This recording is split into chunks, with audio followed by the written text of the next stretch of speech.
Hi, everyone, and welcome to episode 32 of Diabetics for Diabetics Radio. Today's episode is titled The Inflammation Spiral of Iron Overload, Inflammation, and Beta Cell Loss. We're going to talk about how our body's natural safety mechanism in hiding away iron in a time of pathogen invasion actually backfires under certain circumstances and makes the inflammation and our beta cell loss as people with diabetes even worse. Now, if we haven't met before, my name's Bowie. I've had type 1 diabetes for over 20 years. I've spent the past 2 years intensively reading, researching, applying, trialing, erroring, everything that I'm learning about the diabetic condition and ways to naturally heal from it to myself. And I have gone to TikTok as well as here on YouTube, sharing everything that I have found. And I have centered in on iron overload as a primary cause in the development of diabetes. And I encourage you to look at previous episodes of Diabetics for Diabetics Radio, as well as all of my shorts, going into the details on the mechanisms of exactly how that happens. It's going to help in this episode, having some background information on our iron retention, our iron recycling systems, and how iron factors into the pathogenesis of diabetes. But if this is your first episode, welcome. You can still start here, but I encourage you to look back at everything else as well.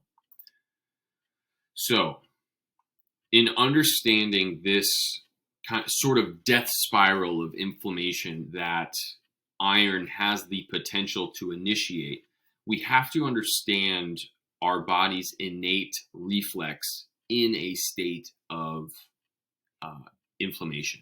Okay, so in a healthy, balanced human, what are the things that initiate an inflammatory response? This can be a bacterial infection. This can be viral. This can be breaking your skin and having to repair an organ, a bone, what have you. Any sort of disturbance to homeostasis is going to elicit some sort of inflammatory response.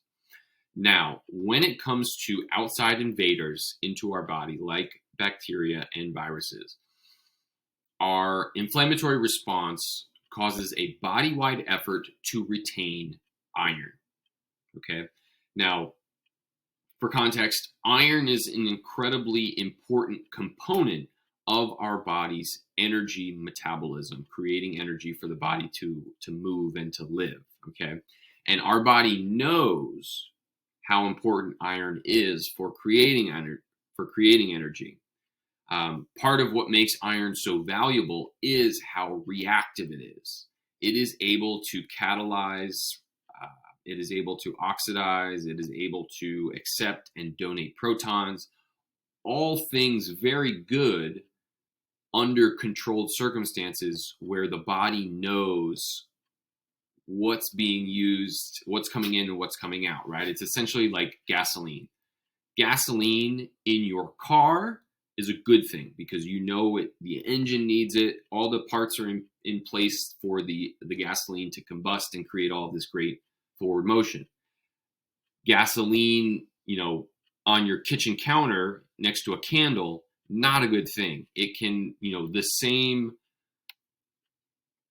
characteristics that make it a good thing in the right circumstances can also make it a bad thing. Our body understands that. And so it has a natural tendency to want to hide it away when it knows that there is a foreign invader about the body. Okay.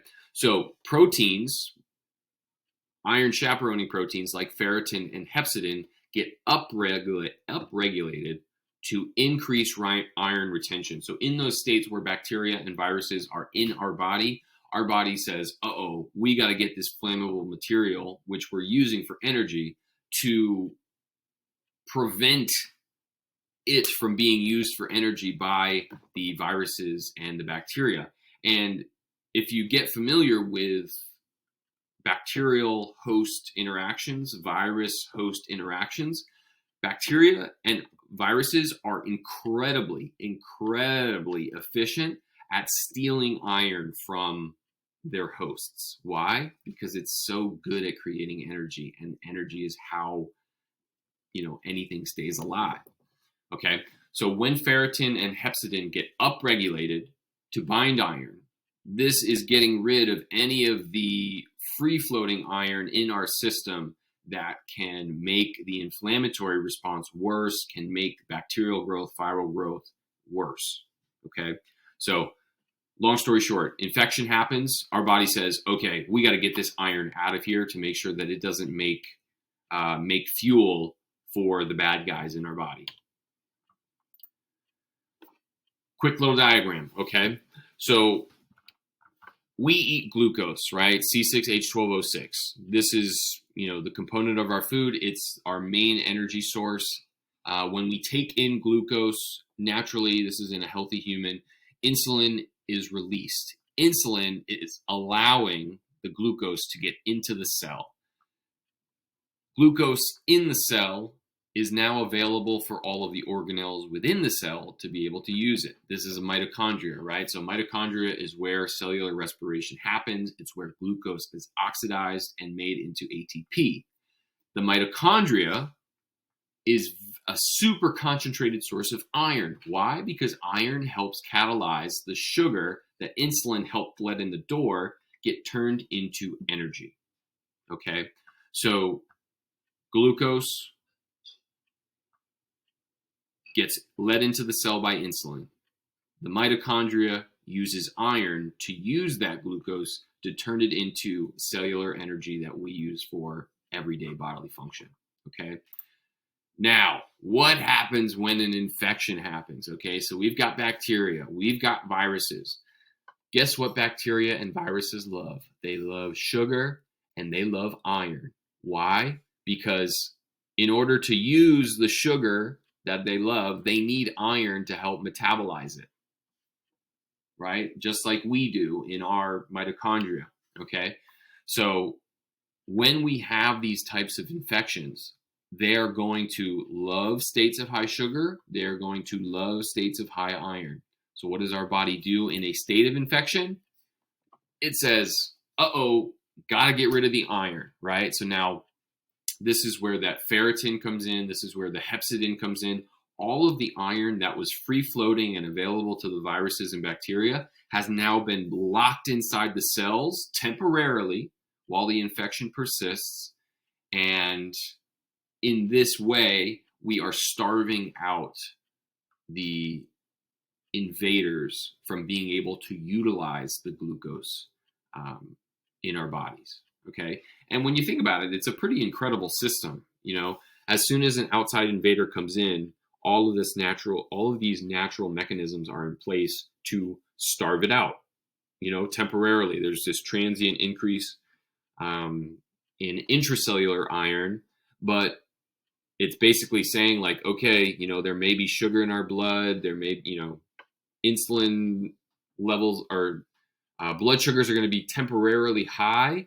But again, all this sugar available, if there's no iron to help the bacteria and virus use it, it doesn't really matter, right? So iron is kind of the kingpin of allowing for bacteria and viruses to steal energy from us. So let's look back. What just happened? So we've been invaded. Bacteria, virus, whatever, an outsider has come in. It has initiated an inflammatory response. Our body recognizes that iron is a major factor, a kingpin in the survival of the invader. So in an effort to starve out the pathogen, it is hiding away the resources that the pathogen would need to thrive, survive, replicate, what have you. And in doing that, iron proteins are upregulated to ensure that no iron is available for those invaders to proliferate and make the infection worse. So when a good safety mechanism turns bad, right? So it is an incredible system. It's awesome to see that our body has a natural way to starve out things that are trying to steal our energy. But when does that turn bad?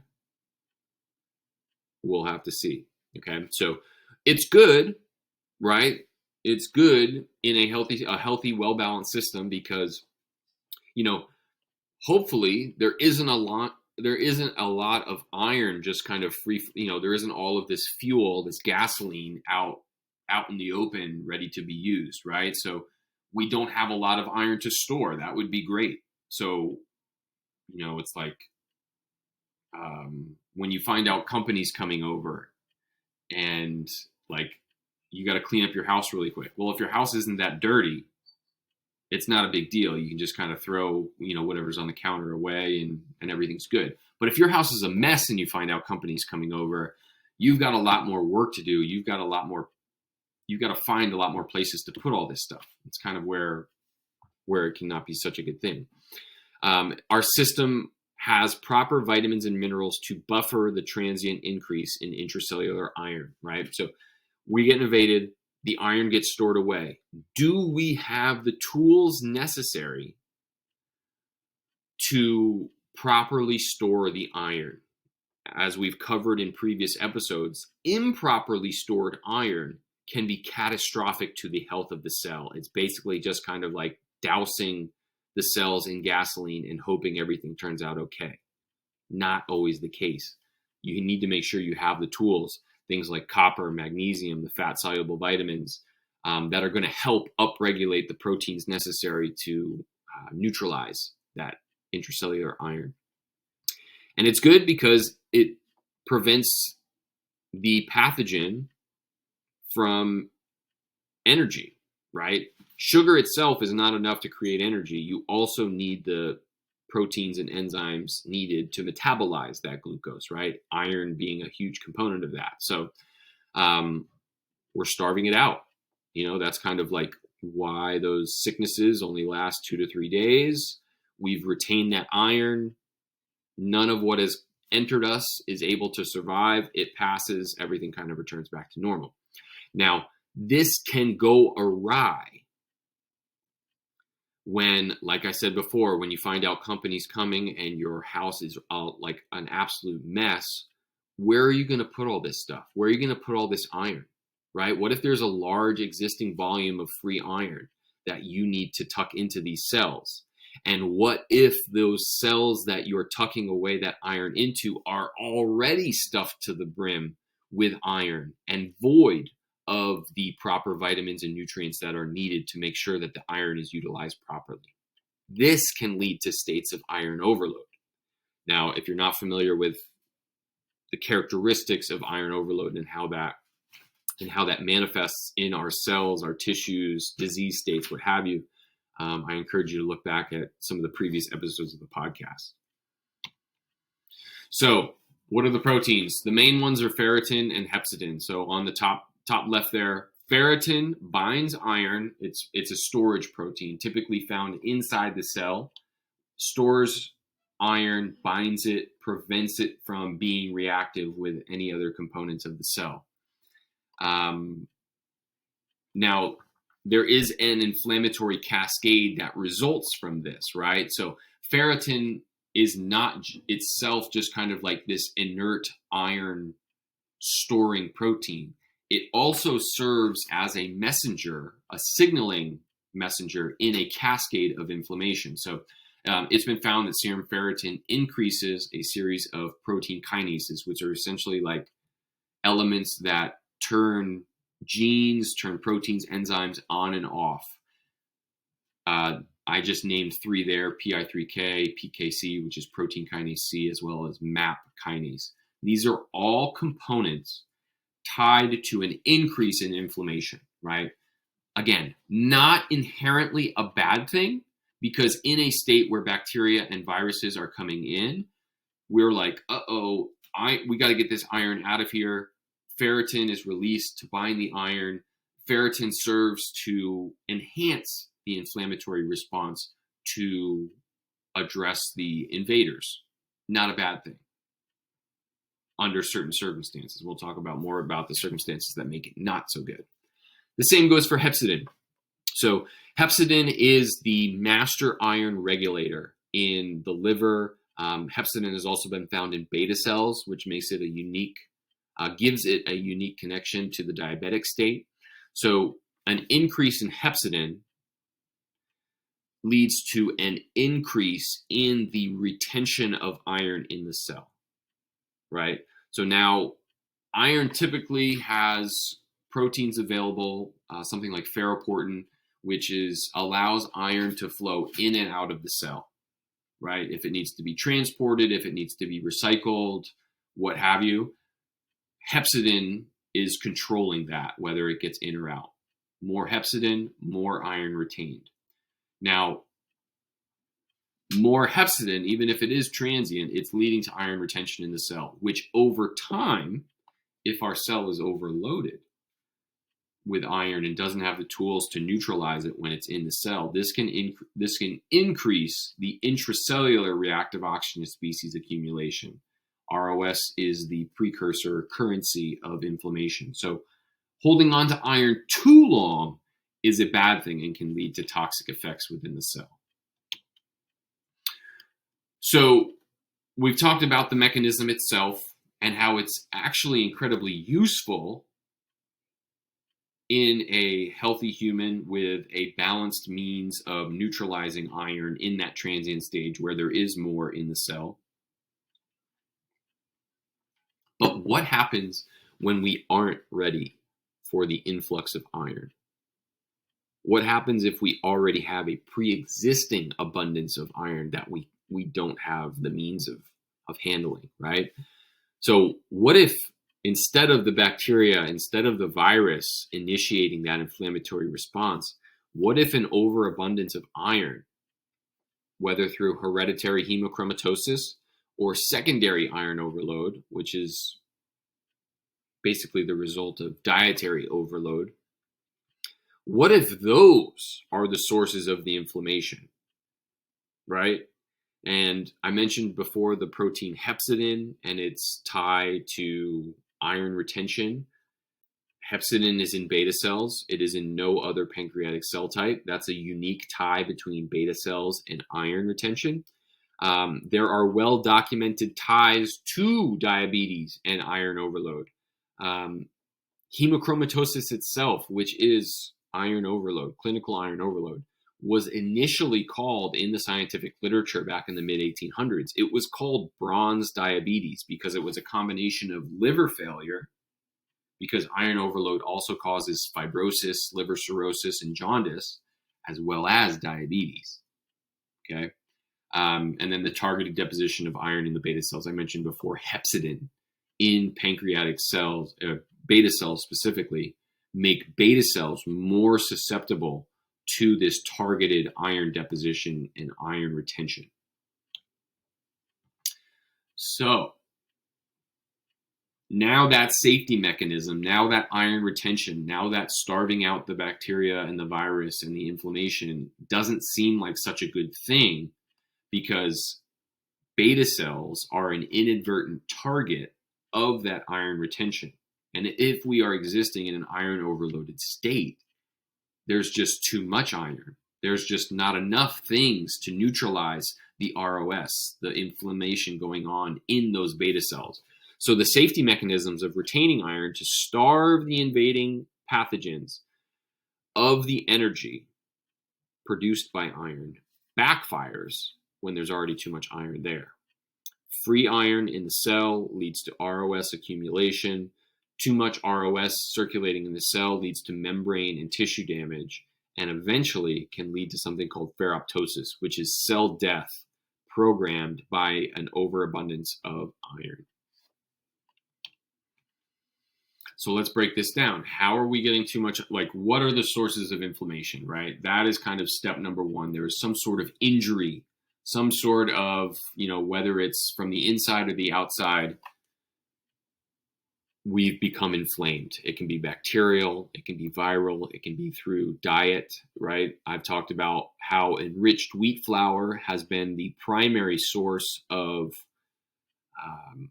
free iron in our systems.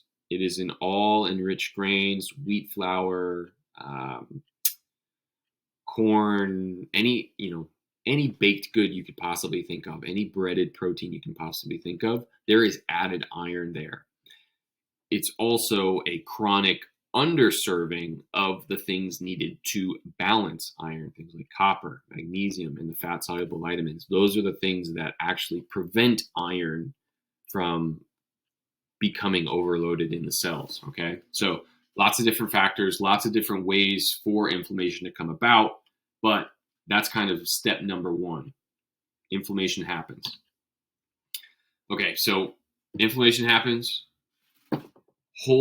Get that iron out of there. Iron is the gasoline to the flame. We need to hide it away and prevent it from making things worse. Our body is inherently aware that the properties that make iron an excellent catalyst for its own energy creation. We love iron because it does a lot. It helps our mitochondria make ATP, but it's only good for us. We want to make sure we don't share its worth with these invaders, so it hides it away as part of that inflammatory response. And here's just one paper. I am not at all hanging my hat on just one paper. There are many documenting iron's tie to the inflammatory response as well as the diabetic state. But this is from Iron Homeostasis and the Inflammatory Response. The adaptation to iron deficiency, which confers resistance to infection and improves the inflammatory condition. You see there, iron deficiency. There is such thing as anemia of inflammation. Anemia of inflammation is this exact safety mechanism. That iron deficiency during an inflammatory response confirms resistance to infection and improves the inflammatory condition. These are not my words. These are the words of published scientific research. Okay, so we've retained the iron, right? We've starved the infection of the iron it needed to make energy. The pancreas, particularly beta cells, are susceptible to iron-induced ROS damage.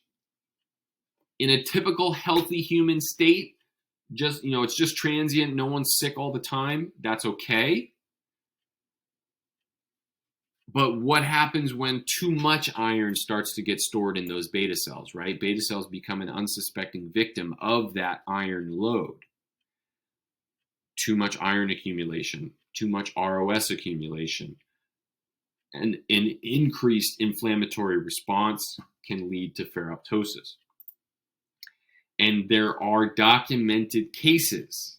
Again, this is just one paper. There are more where this comes from. And if you're truly interested in delineating the ties between iron and beta cell function, this paper is a wonderful place to start.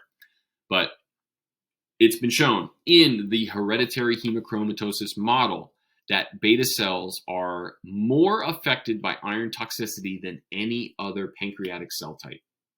More than alpha, more than delta, more than gamma.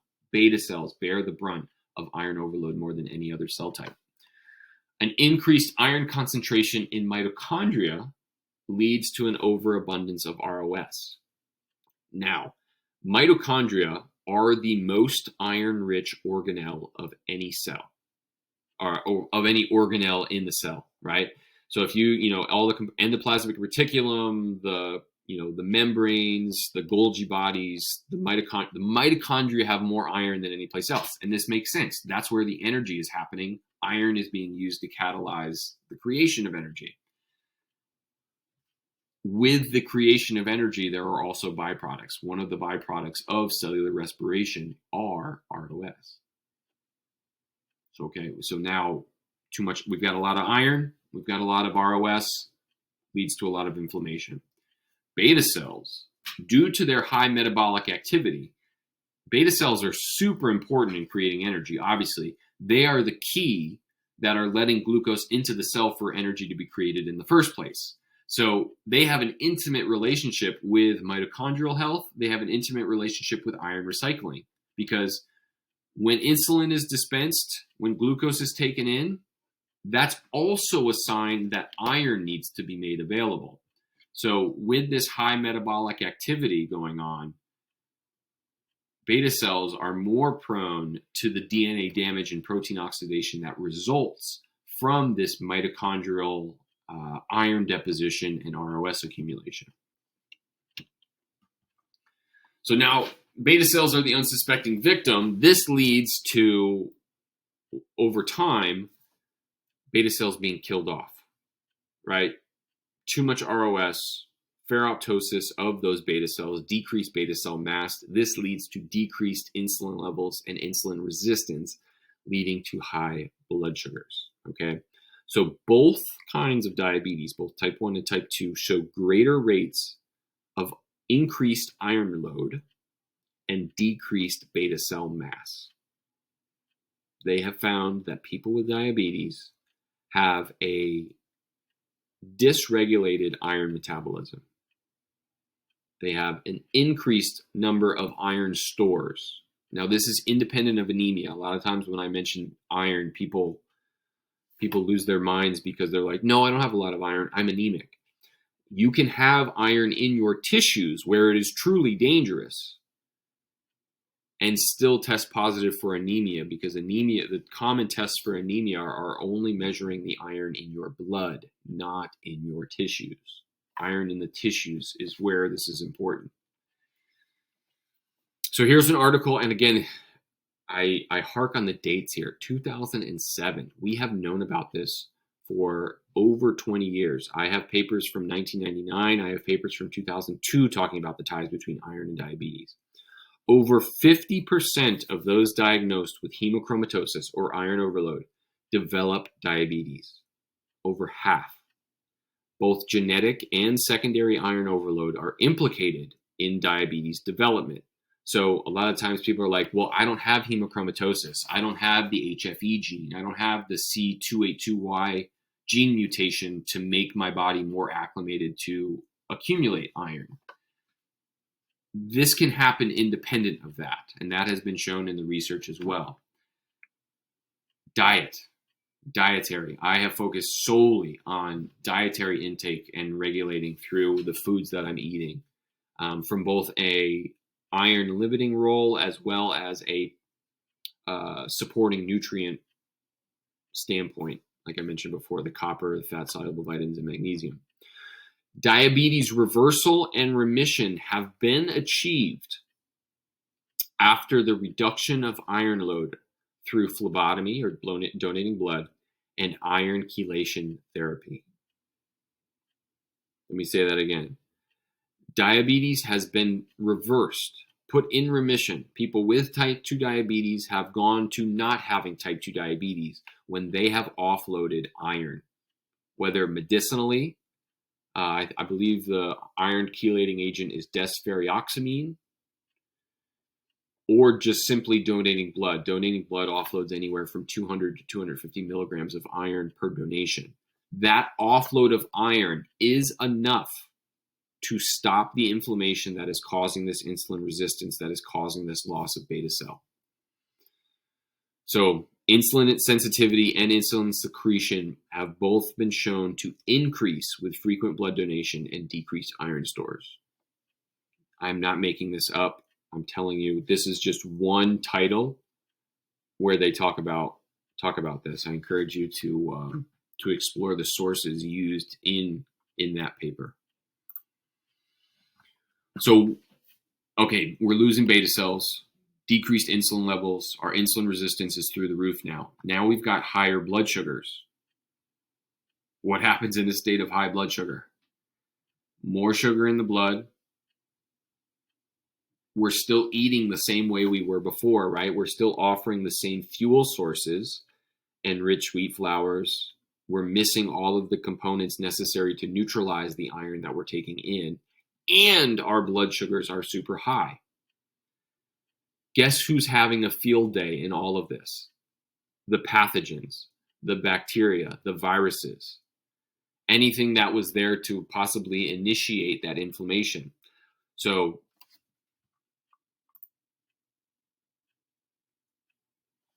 having elevated blood sugar levels for a long period of time leads to increased rates of protein glycation. Protein glycation is basically changing the structure of proteins by attaching sugar to them.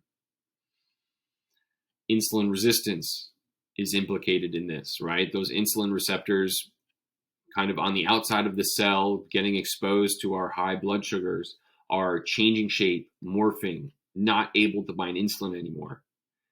Stiffening of arteries, right? That those big sticky glucose molecules over time can lead to atherosclerosis, can lead to cardiovascular disease, all kinds of different things. And then, like I said before, bacteria love sugar. And if we aren't able to neutralize the iron in our system, they love the sugar and they love being able to use it. Iron is how they're being able to use it. So all of these things are leading to even more inflammatory cascades. So now that inflammation is compounding, right? We're not changing our diet. And all of those steps, it's just like this one big merry-go-round. We become inflamed. We retain the iron. We don't have the tools to neutralize the iron. Beta cells continue to be targeted by that iron load. We lose more beta cells, less insulin, higher blood sugars, more inflammation, more iron. It's just keeps going around and around and around. So when it comes to addressing this and stopping this vicious spiral, this vicious cycle, you really have to go to step number one, right? Especially in the case where iron is the instigator in starting that inflammatory cascade. Because potentially, before it was, okay, if you have a virus or you have a bacteria, take an antibiotic. Antibiotics, antivirals, those are going to stop the inflammation. Your body doesn't need to retain iron. The beta cells are preserved. But in our metabolic state, in our, the dietary standards that we hold today, there is no balance. There is no natural safety mechanism in place to neutralize the iron that is already being stored and initiating that inflammatory response. So it all comes down to being able to offload the extra iron, boost the minerals and the nutrients that are going to help revamp the iron recycling system so that we don't have a pre-existing inflammatory state when all of these pathogens and bacteria invade and initiate this inflammatory response. That way we stop retaining iron, which was the problem in the first place.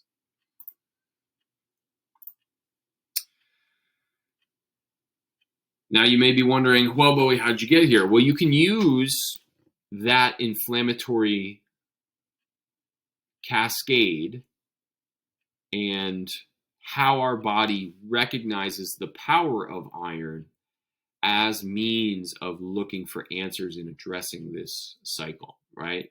So might the answer lie in that mineral dysregulation that keeps the cycle going?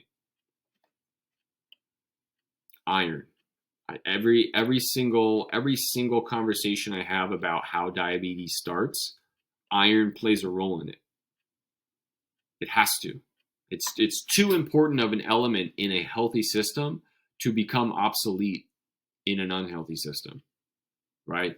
So what if our diet, which has been enriched with reduced iron and void of most of the nutrients needed to support the iron recycling system, puts our cells in a compromised state of iron overload?